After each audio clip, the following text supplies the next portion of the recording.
Welcome to the Relationship Revivalist podcast. My name is John, and I'm here with my amazing co-host and wife, Jess. Hey, John. Hey, how are you doing? Great, how are you? I am doing amazing. And we're on episode number 14. That's amazing. And it really is because, it's something we set our minds to do at the very beginning. And when we set our minds to doing something, we accomplish it, right? Absolutely. So, this kind of goes along with what we're going to talk about today. And what are we going to talk about today?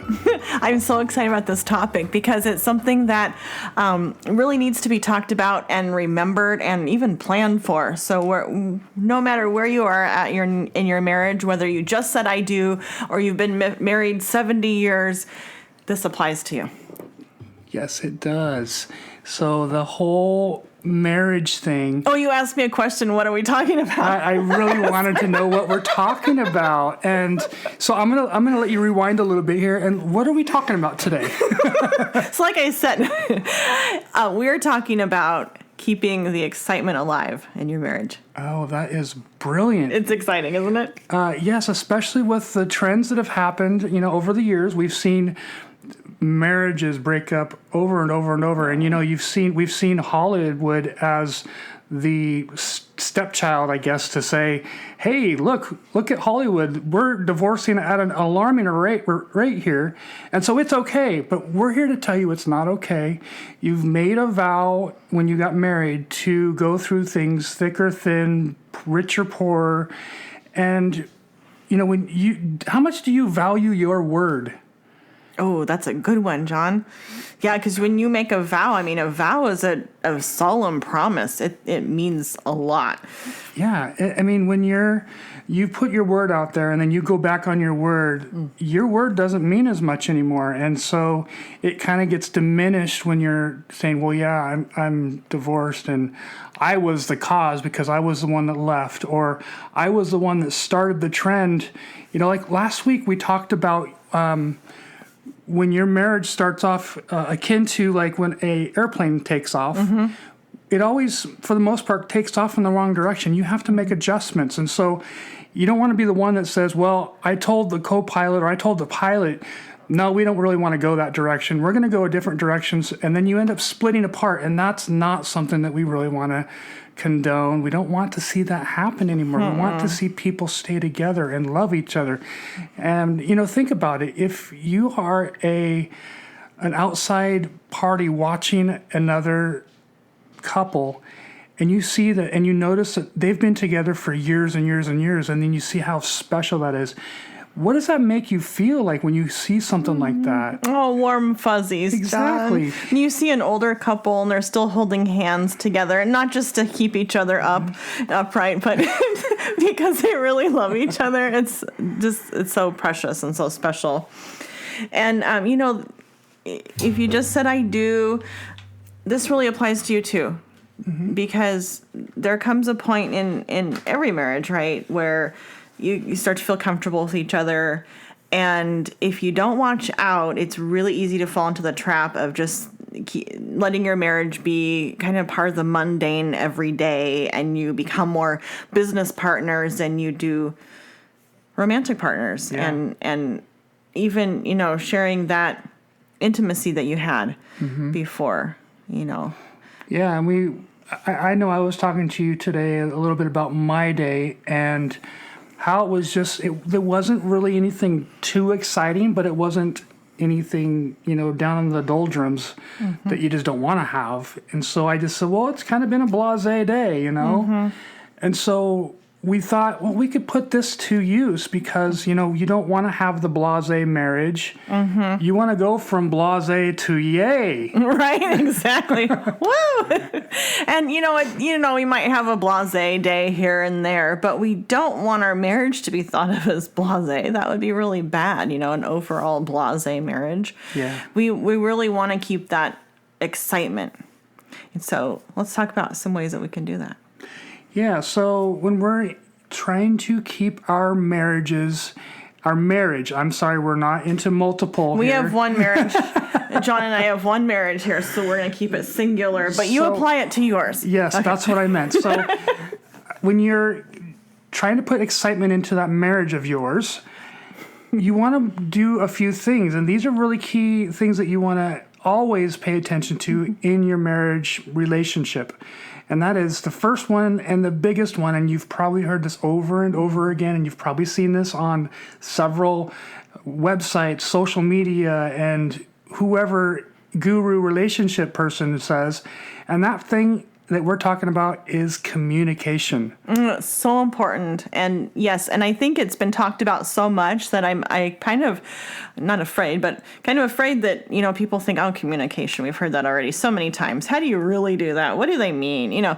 Communication. Mm-hmm. I mean, and it's not, it's not a very exciting word. Well, now it's time to communicate. It's not that exciting, but it's so important to get the idea of how to do that, because it makes for a more exciting time. Yeah, it really does. So the communication, like you said, it's something that is highly needed, but yet everyone kind of cringes when it's like time for that one thing that we have to do. Communication. And, they say a lot of communication is 80% just nonverbal. And the rest of it is verbal. So when you're communicating, remember, you might be saying one thing, but your body language is probably saying something completely different if you're sending mixed signals to your spouse. Oh, yeah, absolutely. And so there's different things about communication you have to learn. You have to apply them. I saw a post today on Facebook, and it was basically saying that learning really isn't learning unless you're applying what you've learned. Well, yeah, that's really good. So, I mean, this goes for communication as well. The other thing that we want to tell you about is, well, Jess, you're waving me off here. Go ahead and tell me what you want to say. Thanks, John. I was trying to be discreet, but I guess it didn't work very well. I was sending some mixed signals. No, but when we're talking about communication, it's really important that you take the time to really get to know your spouse. And you might think, well, we've been married 50 years. We already know each other inside and out. But to keep that spark alive, it's important to ask each other questions sometimes and talk about your goals and dreams. And, our goals and dreams, they change over time, usually. Mm-hmm. So even if you talked about that when you were dating, 10 years from now, they may have changed a bit. So it's important to keep that ongoing discussion and really get to know who your partner is, who your spouse is. The other night, John and I just kind of went on an impromptu date. We just, got some burgers at a local restaurant, and I felt like it was time for us to kind of talk about our hopes and dreams and things like that again. And so I just started to make a little game out of it. So I asked him a question that I thought was cool, and then I said, no, you ask me one, and then we just took turns doing that.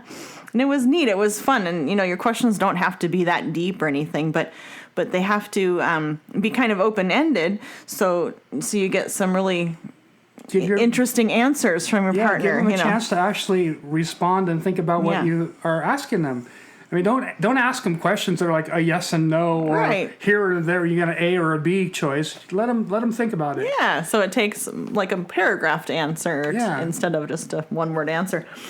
And then also when we're talking about communication, it's really important to. And I think a lot of ladies have a struggle with this, but in the bedroom, to communicate what you like and what you don't like. And that takes a lot of self-confidence. And so you might have to help yourself have more confidence and to be able to communicate that way too. Mm-hmm. Yeah, so the next thing that we want to tell you about getting your marriage to where you want it excited is you want to make time for each other. And we kind of covered that in our communication line of talking too. Mm-hmm. Just go out, make yourself available to date, make yourself available to your spouse. Your spouse, yes. And that's what I meant by dating, because you want to date your spouse all the time. You realize that when you first met your spouse, you were not spouses and you were dating, you were trying to get to know them. And then all of a sudden people think, well, I'm married now. I don't have to do any of that anymore because we're married. Sound the buzzer right now, because that is wrong. So, when you're when you're in the marriage that you are in and you're not trying to learn more about your spouse, your marriage is going to die. And John, too, whatever you did to pursue your spouse, you need to keep that up too. So whatever it was, whether it was, giving them words of encouragement or keeping yourself up, or whatever it was to keep yourself or your relationship interesting, whatever it was you were doing to pursue each other, you need to keep that up. And so you really do need to take time to date your spouse, even well after you're married. This will be an ongoing process for the rest of your long married lives. Yeah, definitely. You always want to know more about your spouse. And whatever happened to the couple that is madly in love and wants to know everything about their partner, their spouse. And so where did that die off? Mm-hmm. And this is a key that you can really take and run with it, and you'll get to know more about your spouse. People that are married and not having a good relationship right now, and if you're listening and that's you right now, maybe you're at a point where you're not really wanting to know more about your spouse. Mm-hmm. So what do you do then? You want to just start taking it one step at a time. Maybe you just take the trash out for your wife, without asked. Or if you're the wife and you're on the other side, maybe you pick up things like the clothes around the bedroom. You pick those up without complaining. Mm-hmm. Yeah, and the doing it without complaining, I think, is a big one. Mm-hmm. Or without nagging is a really, really big one for women to do for their husbands, right, John? Right. And then, so the next thing I think we want to get to is we want to be active. We want to be out in the public. We want to go do things together, because that's how you build the relationship. You do things together. You get to learn more about your spouse. And when you do that, you're learning more things about your spouse. You create times that are special. Mm-hmm. And I can see you right now, Jess. You're just smiling ear to ear. Of something.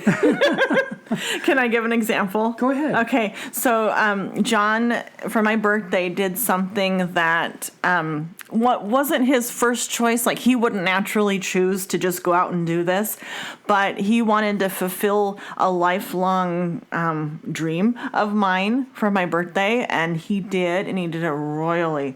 And this is a great example because he went out and got us some ballroom dancing lessons and surprised me with it for my birthday. And just the act of him doing that and thinking about that for me and putting his own desires and fears or whatever aside for me, because I didn't want to dance, meant so much. It meant even more than the dancing itself. But of course, the dancing, so much fun. And so we were able to meet some new people, be active together, learn something new together, be out and about together. And it was so much fun. And it's something that we, plan to pick up again in the future. But it was just the ultimate. It was amazing. Yes. And when you can learn from the very likes of Fred Astaire, I mean, who wouldn't want to learn, right? Well, close to Fred Astaire. But it doesn't have to be dancing necessarily, although that's a very good thing for a relationship. But, so really think about what your spouse would really like and suggest activities like that. And if you are doing that for each other, then you don't have to worry about it being a one-sided relationship, a one-sided thing, and you both are getting enjoyment from it. Yeah. So much fun. And then a couple other things we want to leave you with as we're talking about keeping your that excitement in your relationship. Remember to communicate. Remember to make time for each other. I know it can be really hard, especially if you have young children, but just keep in mind that you were spending a lot of time together and building your relationship before the children came along, and you will hopefully still be together and still building a relationship after they move out. And so if you keep spending that time together, making that time for each other. It'll be a much easier transition when the children are older and moving out of your house. Right. You won't have that blatant empty nest syndrome like and somebody so while go you're through. going through your life and raising your children, you've probably learned this lesson already, and that's just to respect each other and what their decisions are, and hopefully when you're making those decisions, you're becoming a united front. Ooh, that's good. Listen to episode 2 or 3. Which one was it? I think it was 3. Okay. It was one of the earlier ones because Yes. it's so important. We wanted to get you that right away. Yeah, and especially among family, because they will try to.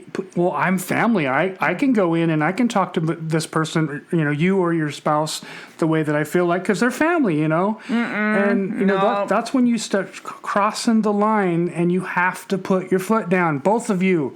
Bring that buzzer out again, John. Exactly. Yeah.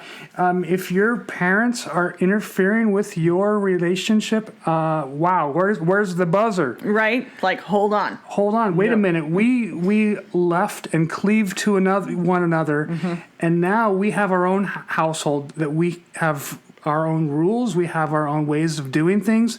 And the parents, they raised you to be who you are, but now you've separated yourself from them, and your parents now are friends. They're just like friends. Yes, they're family, but they are friends. They don't have the ability to say, you should do this and you should do that. And if you don't do this, I'm going to be very upset. And, holding things over your head, you cannot do that. That is where marriages will start to slip apart. And parents out there, I hope you're listening to this, whether you have small children now and you're thinking about the future, or you have grown children. Please listen to this. Do not be the thing that wedges in between your kids, your kids who are married to each other. Do not be that thing that makes their marriage crumble. Yeah, you don't want that on your head. You don't want to. You don't want to be the matriarch or the patriarch. No, because that's set up for failure right there for a marriage. Absolutely, especially if your children are more susceptible just to follow that lead. You don't want them to do that. I mean, out in the wild, they send out, lions. They'll send their young out to go hunt on their own so they can learn and survive on their own. So same concept. You're leaving your house and you're learning how to survive out in the quote unquote wilderness. And so that might sound like it got off topic just a little bit, but it's kind of a safeguard, and it's also a way to help keep the excitement into your relationship, because then you're not putting your kids first all the time. Yes, you're putting their needs first, because they have to you have to feed them, you have to clothe them, and all those things. Of course you do, but you don't have to put them emotionally first. Right. Before your relationship. And then, of course, the last thing we want to tell you guys, because we're getting short on time here, is forgive. And, we just put a post up on our fan page on Facebook, and it was, be slow to anger and always forgive quickly. That's so good. And you do that before you go to bed, and you're going to see so much more fruitfulness in your relationship. So, that's it for this week. We appreciate you guys taking the time out and just listening to this and really heeding what we're saying. I don't know that you are, but, I'm hoping that you are. And, if you have more that you want to get involved in what we're giving you guys, be sure to go to our relationship revivalist blog. So it's therelationshiprevivalist.com. And then always go, and then we have our social links. Go to our fan page and our fan page on Facebook. I'm tripping over my words here. But yeah, go over to our fan page and like it, and you'll see more of our content on Facebook. And we always post to our blog as well. We'll have blog posts that come out, and we also have podcasts that go onto the blog as well. So that's Make sure to download our ebook. Oh yes, thanks for reminding me. Yes, get our ebook. It's ebook.therelationshiprevivalists.com. And that is it for today. We want to say thank you for listening, and have a wonderful week. See you later.